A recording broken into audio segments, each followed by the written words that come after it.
Bismillahirrahmanirrahim. Assalamualaikum warahmatullahi wabarakatuh. Alhamdulillahirrabbilalamin. Allahumma salli ala Sayyidina Muhammadin wa ala alihi wa sahbihi wa salim azmain.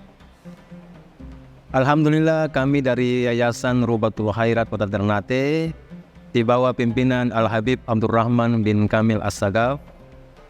Sementara ini kami lagi membangun gedung pondok pesantren Rubatul Khairat Madrasah Al-Ulya yang sementara dibangun, ya. Gedung lantai 3. Kami sangat membutuhkan dana infak dan sedekah dari jamaah bapak-bapak dan ibu-ibu. Bagi yang mau berinfak untuk melanjutkan pembangunan gedung pondok pesantren, bisa ditransfer di rekening Bank Syariah Indonesia atas nama Yayasan Rubatul Khairat. Nomor rekening 723563956. Terima kasih.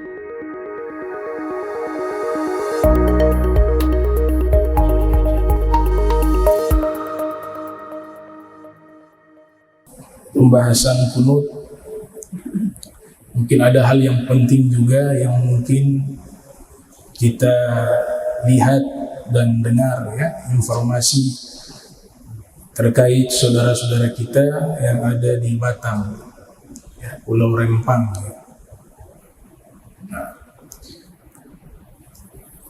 Ya, sebelum negara ini ada, saya secara pribadi juga pernah lihat naskah-naskah kuno, naskah-naskah klasik, khususnya tutorial wilayah. Itu jauh sebelum adanya negara Republik Indonesia yang kita cintai ini. Wilayah-wilayah kekuasaan itu dimiliki oleh kerajaan-kerajaan, kesultanan-kesultanan yang ada di Nusantara.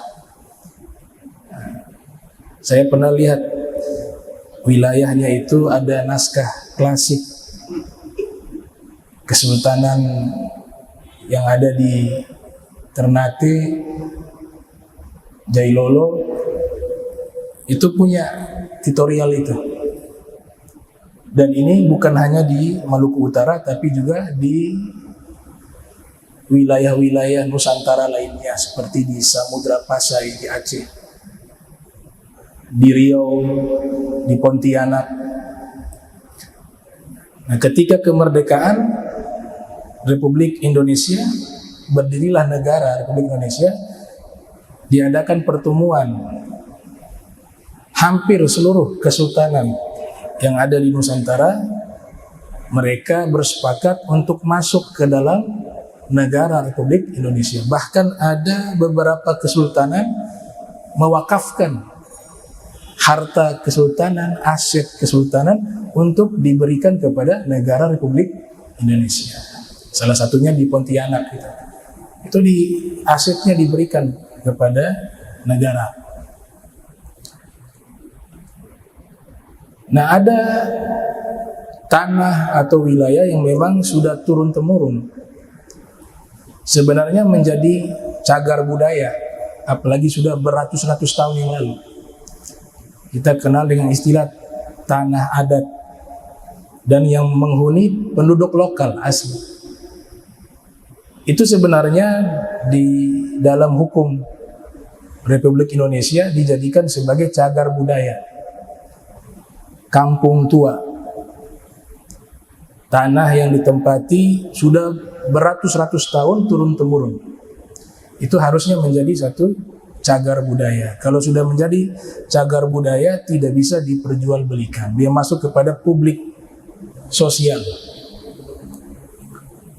Sebelum hadirnya aturan mengenai pertanahan, itu Belanda jauh-jauh hari sudah membuat aturan tentang pertanahan. Karena kita ketahui bahwa Belanda ini dengan koloni-koloninya yang lain, Portugis, itu mereka juga membuat aturan yang menguntungkan mereka. tentang masalah pertanahan. Mereka membawa paham kolonialisme, isti'mariyatun, yang dimana jika tidak didaftar tanah milik warga di zaman mereka itu, tentu dengan aturan yang menyulitkan. Tujuannya apa? Jika tidak terdata dalam draft mereka, tanah itu berhak mereka ambil dengan paksa. Nah, ini kan tidak mungkin Republik Indonesia menggunakan paham itu, isti'mariyah atau sistem komunisme syuyu'iyah, yang di zaman kita beberapa negara menganut paham tersebut, seperti di Korut. Kalau sistem komunisme jelas hal itu bertentangan dengan ajaran Islam. Masyarakat tidak memiliki hak apa-apa dalam kepemilikan. Kalau sistem komunisme, semuanya milik negara. Kita hanya kontrak. Sistem ini masih diterapkan di beberapa negara komunis, seperti di Korea Utara, di Cina. Nah, turun-temurun ini warisan. Mereka tinggal di situ. Kemudian yang mereka huni di Batam itu, Pulau Rembang itu, yang saya baca di buku sejarah Melayu itu. Nah, mereka itu pejuang-pejuang, turunan para pejuang. Sudah menghuni kurang lebih dari tahun 1720 Masehi. Berarti sudah beratus-ratus tahun.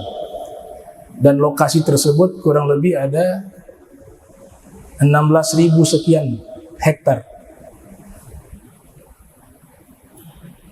3 suku yang menghuni di situ. Disebut suku darat sebagai suku asli, suku laut, kemudian yang ketiga Melayu.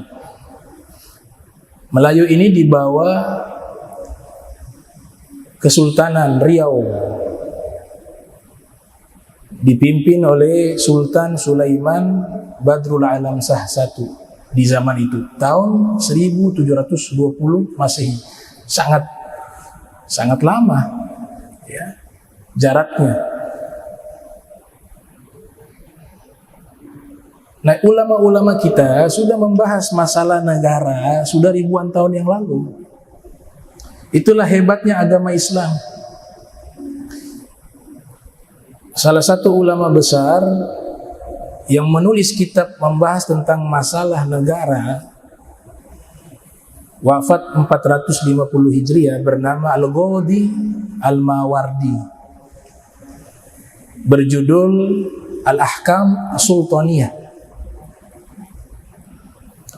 Di situ dibahas juga dan diikuti oleh para ilmuwan-ilmuwan baik yang berada di dalam agama Islam ataupun di luar agama Islam, bahwa negara itu tidak mungkin dinamakan negara terkecuali memiliki rakyat. Yang pertama, kalau rakyat tidak ada, negara tidak ada. Yang kedua, wilayah kekuasaan. Di dalam Islam, saya berbicara di dalam Islam, fungsi negara mensejahterakan rakyat, bukan menyengsarakan rakyat. Makanya kejiwaan pejabat itu harus ditanam sejak dini, bahwa ketika menjabat dia menjadi pelayan rakyat. Tujuannya mensejahterakan rakyat. Itulah konsep Islam di dalam pemerintahan. Apalagi undang-undang itu melindungi hak-hak warga yang sudah tinggal turun-temurun, asli orang lokal yang tinggal di tempat itu, apalagi sebelum kemerdekaan. Itu masuk ke dalam pasal 9 nomor 26 tahun 2000. Di situ dibahas bahwa tidak boleh memaksa warga yang sudah tinggal, apalagi sudah bertahun-tahun, apalagi beratus-ratus tahun yang lalu sebelum kemerdekaan, untuk dipaksa keluar dari tempat tersebut. Bukan berarti dilarang relokasi, tidak. Relokasi itu untuk kepentingan umat, maslahah. disebut maslahat mursalah kalau dalam hukum Islam. Tapi tentu dengan cara-cara pemilik tanah itu ridho, rela menjual dengan harga yang menguntungkan tentunya bagi pemilik tanah atau tempat tinggal tersebut, sehingga win-win solution, dua-duanya untung. Jadi tanah yang ada di Batam itu, Rempang itu, masalah ini dalam sejarah Islam juga terjadi. Luar biasa. Kalau kita membaca sejarah Nabi kita sallallahu alaihi wasallam itu ketika menang ya dalam peperangan namanya Perang Khaybar tahun 7 Hijriah, Ghazwatul Khaybar. Itu Nabi mendapatkan tanah sampai dikatakan dalam sejarah itu 17.000 kapling tanah. Dan itu undang-undang internasional di zaman itu mengatakan sesuatu yang sah di zaman itu. Siapa yang kalah perang hartanya dirampas. Itu bukan hal yang ilegal di waktu itu legal. Baik dari kerajaan Romawi, Persia di zaman itu, siapa yang kalah perang hartanya dirampas. Dalam bahasa agama kita disebut ghanimah, harta rampasan perang. Nabi hadir sebagai kepala negara waktu itu. Tanah yang begitu luas termasuk tanah Fada'ak. Tanah Fada'ak Nabi kasih ke Ahlul Bait. 17.000 kapling dibagi-bagikan oleh Nabi. Nabi perwakilan negara waktu itu hanya dapat 20%. Selebihnya diberikan kepada rakyat. Mereka yang mengelola itu. Sayyidina Umar bin Khattab ketika mendapatkan tanah tersebut melapor kepada Rasul. Wahai Rasul, ini tanah baiknya saya jual ataukah saya kelola. Jadi kurang lebih minta usulan kepada Nabi. Ini tanah ini mau diapakan, begitu kurang lebih. Maka Nabi mengatakan, kau tahan pokoknya, kau sedekahkan hasilnya, dan jangan kau jual, jangan kau hibahkan, dan jangan kau wariskan. Apa maknanya ini? Wakaf. Inilah wakaf pertama di dalam sejarah Islam. Wakaf pertama di dalam sejarah Islam. Dalam hukum agama kita, ini bahsun wasi'. Hukum masalah tanah itu punya kajian khusus dalam hukum Islam. Ada muzara'ah, ada ijarah, ada musaqah. Itu butuh kajian khusus. Jadi menyewakan tanah untuk pertanian, ini penjelasan globalnya. Kalau khususnya rinci. Menyewakan tanah yang sudah digunakan untuk pertanian, disewakan kepada orang, dan orang itu menanam, itu haram. Namanya muzara'ah fasidah. Kalau kita punya tanah, sudah ada tanaman, sudah ada pohon, kemudian kita sewa orang untuk mengelola, setelah itu bagi hasil musaqah namanya, itu halal. Nah, saya rasa itu pembahasan tidak di sini. Itu di dalam fikih. Ya, pembahasan fikih tentang masalah pertanahan. Jadi agama Islam sudah lengkap membahas segala sesuatu. Bahkan Rasul sallallahu alaihi wasallam dan diikuti oleh sahabat-sahabatnya itu sangat sensitif dengan masalah pertanahan dan sangat adil menerapkan hukum. Kita membaca sejarah di masa khilafah Sayyidina Umar bin Khattab. dilantik gubernur memimpin Mesir, Ammar bin As. Sayyidina Ammar atau Ammar bin As ini jadi gubernur di Mesir. Bangun istana untuk pemerintahannya. Di hadapannya itu ada gubuk tua dihuni oleh seorang tua Yahudi. Gubuk tua. Ammar bin As melihat ini pemandangan yang kontras, dibangun istana yang megah, di hadapannya masih ada bangunan gubuk tua milik orang Yahudi.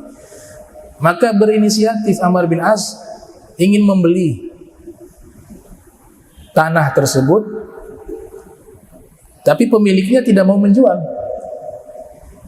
Padahal ini wilayah sudah masuk wilayah teritorial Islam. Dia tidak mau menjual. Akhirnya dipakailah cara-cara yang sifatnya memaksa. Tetap digusur dengan maksud membangun masjid. Karena pada waktu itu belum ada masjid di Mesir.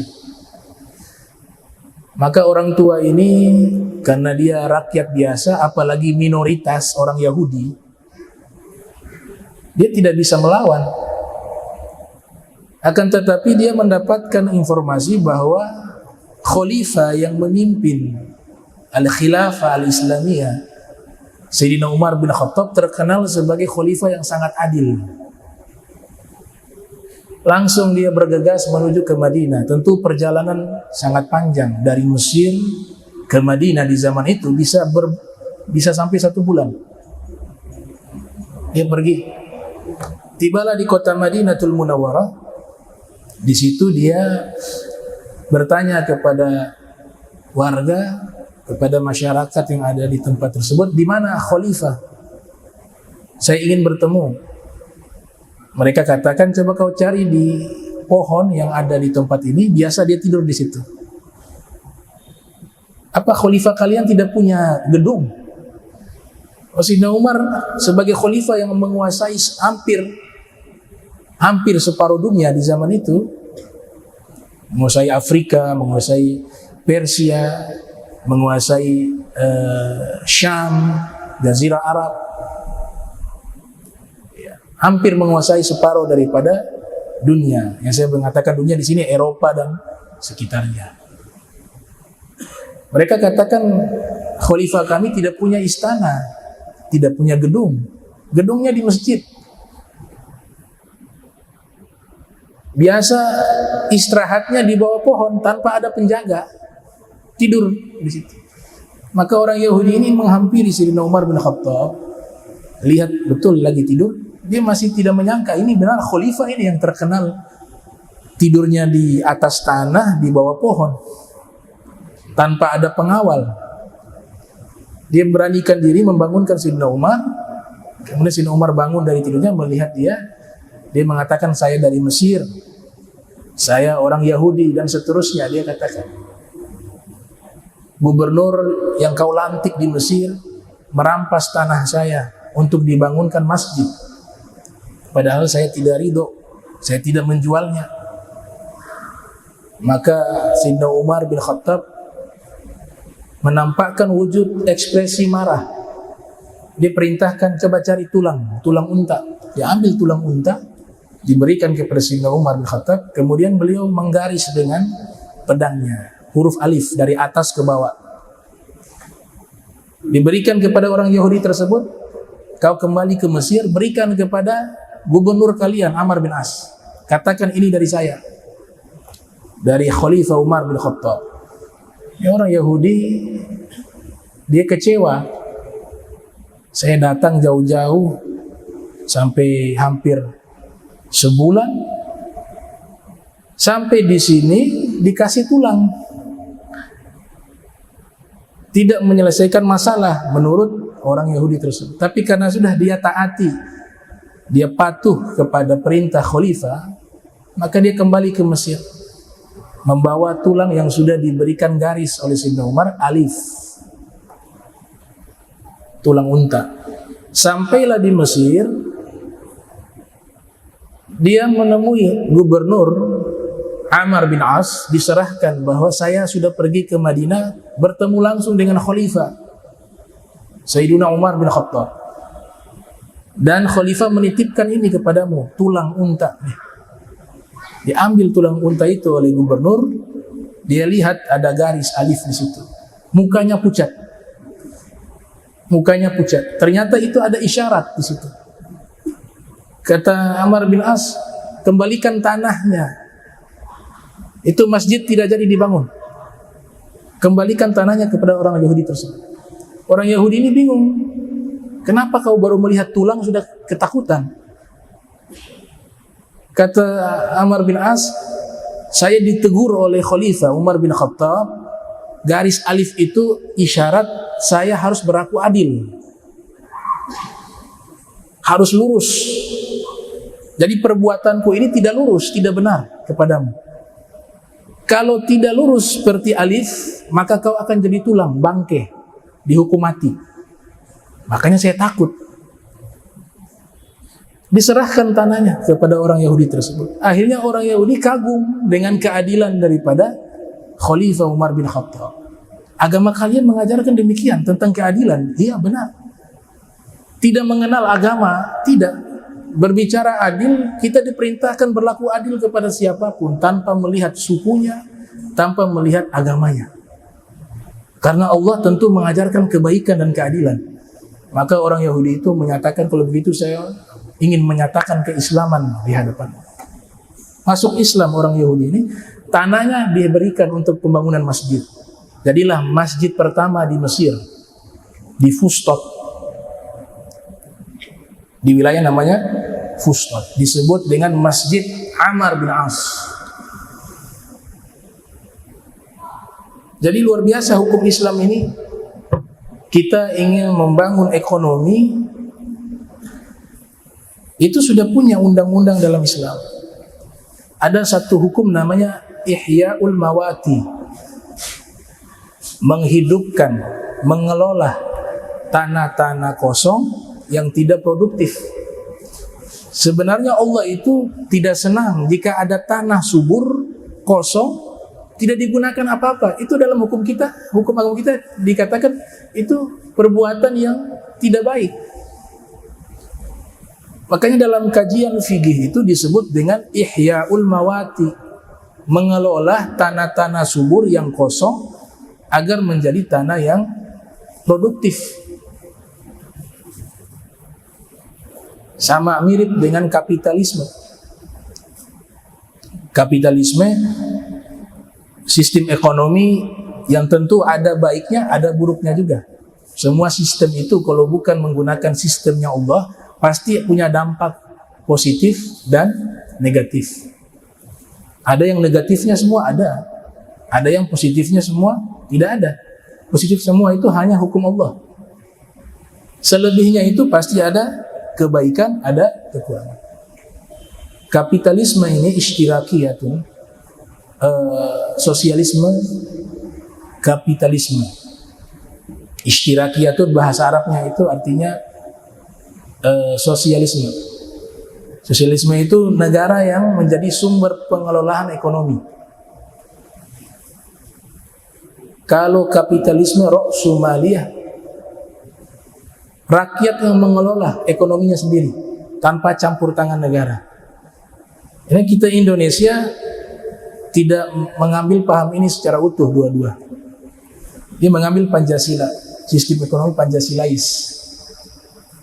Nah, itu dalam kajian-kajian para ilmuwan yang ahli di bidang itu, mereka membahas bahwa sistem ekonomi Republik Indonesia ini bukan kapitalis, bukan juga sosialis. Tapi kalau sistem Islam itu menyerahkan hasil daripada pengelolaan tanah itu akan diserahkan ke masyarakat. Belum lagi lewat zakat, belum lagi jaziah, belum lagi pengelolaan tanah. Semuanya dikembalikan kepada rakyat. Negara tugasnya mengelola. Itu yang diterapkan oleh Nabi kita Muhammad sallallahu alaihi wasallam. Makanya tertulis dalam sejarah, pernah satu masa, di masa khilafah Sayyidina Umar ibn Abdul Aziz, seluruh masyarakat kaya raya, minimal tidak wajib terima zakat. Sampai-sampai zakat itu disalurkan kepada orang yang berhak menerima zakat, tidak ditemukan seorang pun. Padahal memimpinnya sebagai khalifah itu hanya dalam periode 2 tahun saja. Tahun 99 Hijriah sampai 101. Itu pun beliau wafat tahun 101 Hijriah. Itu terbukti bahwa hukum Islam itu solusi. Hukum Islam itu solusi. Jangan dulu berbicara khilafah Islamiyah, terlalu tinggi. Kalau bicara khilafah, ada saudara-saudara kita di beberapa organisasi berbicara khilafah Islamiyah. Ulama-ulama kita tidak sibuk membahas itu karena itu satu perkara yang sangat besar. Sangat besar. Dan secara alami juga suatu saat akan muncul khilafah Islamiyah dipimpin oleh Imam Mahdi. Tapi di zaman kita ini kita harus realistis. Terapkan dulu hukum Islam secara total. Negara kita ini sudah menerapkan hukum Islam. Saya tidak sependapat juga mengatakan bahwa ini bukan negara Islam, itu salah. Memang benar sistemnya bukan negara Islam, demokrasi. Tapi hukum Islam difasilitasi. Ada yang mengurus zakat, Basnas. Belum lagi yang lain-lainnya. Mengurus masalah ibadah haji, umroh, masalah warisan, masalah pernikahan, masalah hibah, itu kan hukum Islam. Hukum Islamnya sudah diterapkan di Indonesia, tapi belum total 100%. Begitu penjelasannya. Dan itu butuh waktu. Dalam sejarah orang-orang Nasrani, orang-orang Yahudi justru lebih senang dengan hukum Islam. Karena hukum Islam itu menjaga hak-hak mereka. Sayyidina Umar bin Khattab ketika membebaskan Palestina yang sebelumnya di situ dikuasai orang Yahudi, orang Nasrani, tidak ada satupun tempat ibadah yang dirubah menjadi masjid di waktu itu. Dan penganut agama Nasrani Yahudi, mereka tetap diizinkan tinggal di situ dan melaksanakan ibadah mereka sesuai dengan keyakinan mereka tanpa ada yang diganggu. Hal yang sama dilakukan oleh Muhammad Al-Fatih ketika membebaskan Konstantinopel.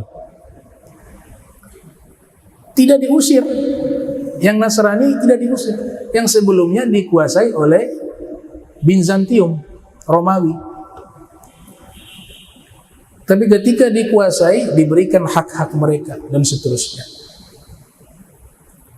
Nah, ini satu manhaj yang diajarkan oleh Nabi kita Muhammad sallallahu alaihi wasallam. Kita kenal dalam beberapa riwayat masalah tanah ini itu menjadi perhatian khusus. Lebih sejengkal saja itu dituntut di yaumil qiyamah. Kita ngambil hak tanahnya orang 1 jengkal. Itu Nabi katakan dalam riwayat Muslim, lahir 204 Hijriah, wafat 261 Hijriah, Imam Muslim menyebutkan dalam sahihnya, man akhadha shibran minal ard tawaqahu Allah iyahu yaumal qiyamah min sab'i ardin. Siapa yang mengambil sejengkal tanah milik orang lain, maka di hari kiamat Allah kalungkan 7 lapis bumi di lehernya di yaumil kiamat. 7 lapis bumi dikalungkan, tawaqah. Begitu juga ketika Nabi berkhutbah, khutbah haji perpisahan. Nabi mengatakan, innama dima'akum wa amwalakum wa a'radakum haramun alaikum kahurmati yaumikum hadha fi syahrikum hadha fi baladikum hadha. Sesungguhnya darah kalian, harta-harta kalian, kehormatan kalian diharamkan di hari ini atas kalian, sebagaimana diharamkan di hari ini, di bulan ini, dan di negeri kalian ini. Jadi Nabi sudah menyatakan haram. Oleh sebab itu hukum Islam ini, kalau kita berbicara, dia kembali ke 5 hal, kata Imam Syatibi. Tujuan adanya hukum syariat itu kembalinya ke 5 hal, disebut dengan al-maqasid asy-syar'iyyah. Al-Imam Syatibi menyebutkan di dalam kitab Al-Muwafaqat, 5 hal itu: hifdzuddin, menjaga agama. Syariat datang untuk menjaga agama. Yang kedua, hifdzun nafs, menjaga jiwa. Oleh sebab itu diharamkan membunuh. Jangankan kepada manusia, kepada hewan sekalipun dinyatakan sebagai orang yang melakukan pelanggaran. Tentu membunuh hewan-hewan yang diharamkan untuk dibunuh. Karena ada hewan-hewan yang memang Allah ciptakan untuk kita konsumsi. Itu tidak dilarang. Tapi ada hewan-hewan yang Nabi atur di situ. Para ulama sebutkan untuk tidak boleh kita membunuhnya. Kalau hewan saja kehormatannya, nyawanya dijaga, bagaimana dengan manusia? Yang ketiga, hifdzul mal, menjaga harta.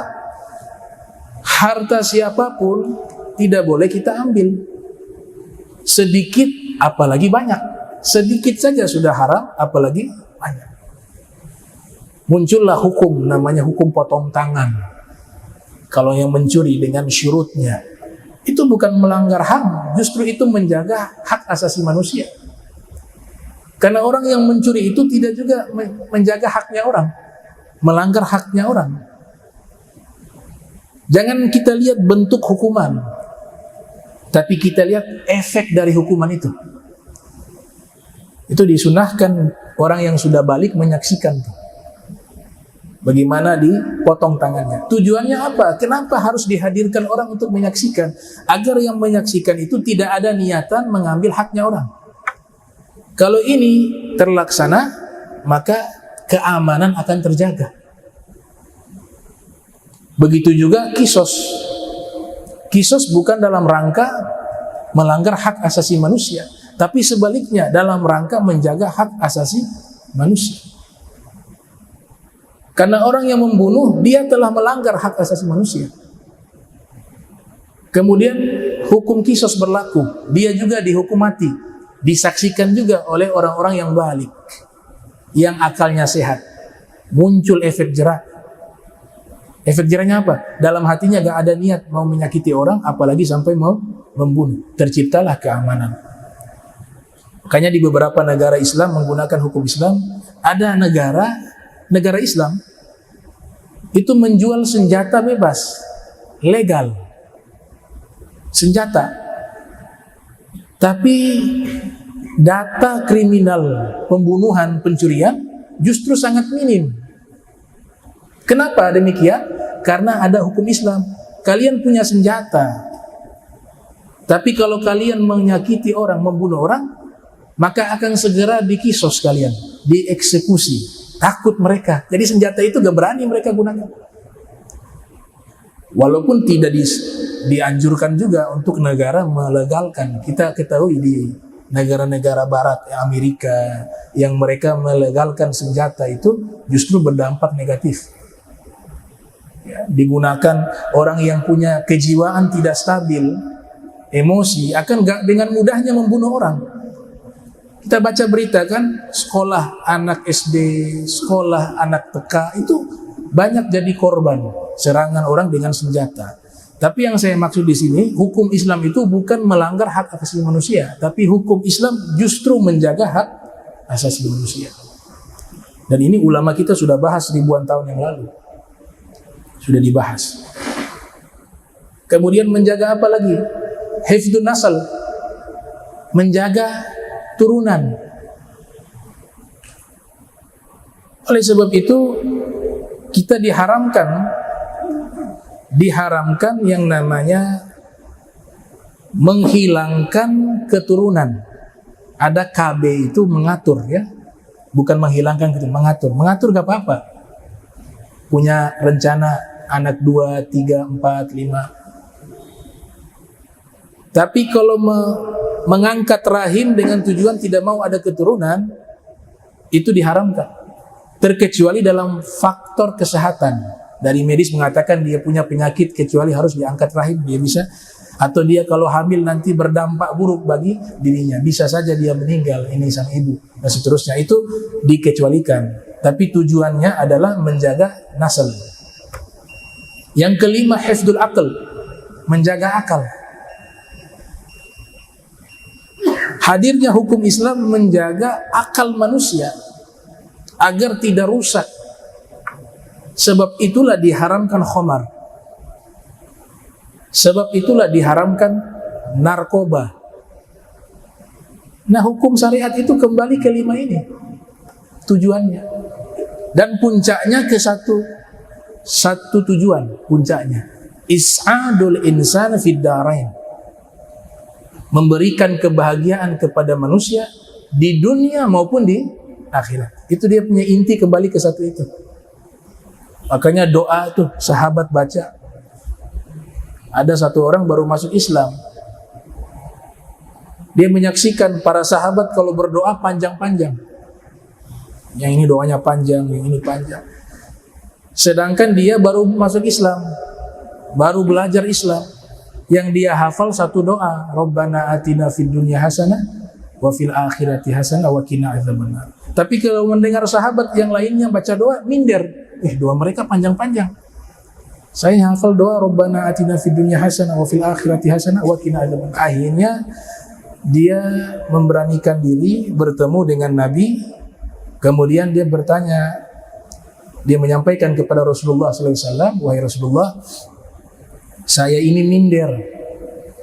Kalau berdoa itu saya minder. Kenapa? Ini yang lainnya, sahabat-sahabatmu kalau berdoa panjang-panjang.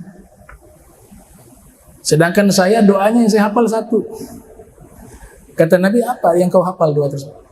Rabbana atina fid dunya hasanah wa fil akhirati hasanah wa qina adzabannar. Yang intinya, ya Allah berikan kebaikan padaku di dunia, di akhirat, dan jauhkan aku dari api neraka. Maka Rasul sallallahu alaihi wasallam tersenyum mengatakan, kamu tahu tidak doa mereka yang panjang-panjang itu, ya dia kembali ke doa itu. Semua doa yang panjang kembalinya ke 3 poin tadi, bahagia di dunia, bahagia di akhirat, dijauhkan dari api neraka. Nah, itu syariat is'adul insan fid darain, memberikan bahagia kepada manusia di dua alam. Jadi bukan hanya bahagia di dunia, tapi lupa akhirat. Hukum kita mengantarkan kita bahagia kepada kehidupan dunia selama bahagia kita itu dalam perkara-perkara yang baik atau yang mubah, dan memberikan kita kebahagiaan di akhirat, kebahagiaan yang abadi. Dan itulah hakikat kebahagiaan yang sesungguhnya.